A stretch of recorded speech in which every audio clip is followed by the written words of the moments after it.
The following opinions are solely those of BoatTest.com and its test captain. Hi, Captain Steve for BoatTest.com, and today we're going to take a new Monte Carlo 65 motor yacht from Fort Lauderdale out into the Atlantic to do a full performance test. This 64-foot 5-inch yacht has a beam of 17 feet, draws 5 feet 10 inches, and has a tested displacement of about 81,000 pounds. She's powered by twin-man 1200 diesels, delivering a total of 2,400 horsepower through conventional inboard straight-shaft drives. It takes about 12.5 seconds to get on plane because the turbos need to kick in first, but in another 2 seconds, she was going 26 knots.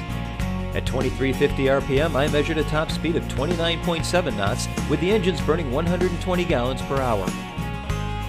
Best cruise speed depends on whether the captain wants speed or range. At 1750 RPM, she'll go 20.1 knots, burning 60 gallons per hour for a range of 279 nautical miles.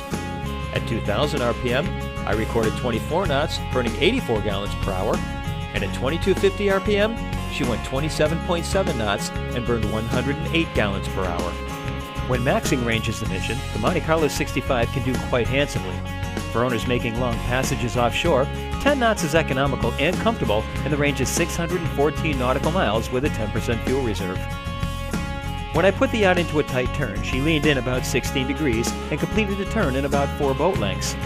Running over our wake at 26 knots, the bow through the sea is side without a shudder and plowed through the waves without much loss of boat speed. This boat is solid, and I can tell that she'll be able to take most anything. She was responsive to my command at any speed over 3 knots or so. Her significant bow flare and high freeboard forward kept spray down as I plowed through waves. Seated at the helm on the flying bridge, I had a good view of the bow, but not too much of the stern. This is a real captain's control station, not an afterthought stuck on a large sunning deck. All of the screens, gauges, and controls on the lower helm are duplicated at the upper helm. When standing, I could easily reach the throttles. I like the hardtop because of the shade, and whether standing or sitting, I felt that I was enclosed by the bulwarks of a substantial flying bridge meant to be used in all but the worst conditions. The captain's seat is wide enough for 3 adults, and I very much like the idea of having another set or 2 of eyes keeping a lookout, particularly when going this fast. I also like the gathering area next to the helm to keep the owner/operator company. The Monte Carlo 65 I tested was equipped with a Zenta Smart Stick, which is a joystick that controls the twin props as well as the bow and stern thruster. The Zenta Smart Stick is very sensitive, but it's also dead-on accurate, and I liked it. Now, let's get into the operational areas, starting with the daily engine check. The easiest way to enter the engine room is through the large watertight hatch in the transom. You can see the fuel tanks to either side with the fuel filters within easy reach. Stainless steel rails surround both engines and lead you directly to the generator and the stern thruster batteries. Headroom is about 5 feet 10 inches.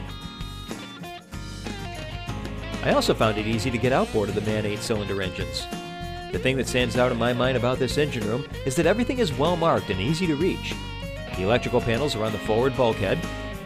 Dual Raycor filters are on the port and starboard fuel tanks, and both tanks have sight glass tubes so the captain does not have to rely on electronic gauges.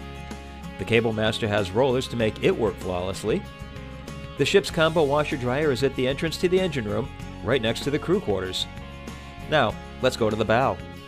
As we come forward to the working end of the bow, you go from a rail that's 23 inches high to no real railing at all, so I'd like to see some sort of a support system as you make your way to the working end of the bow. To port and starboard are huge sun pads, and forward is a recessed area behind the raised bow, which makes it easier to work the anchor and lines without bending over.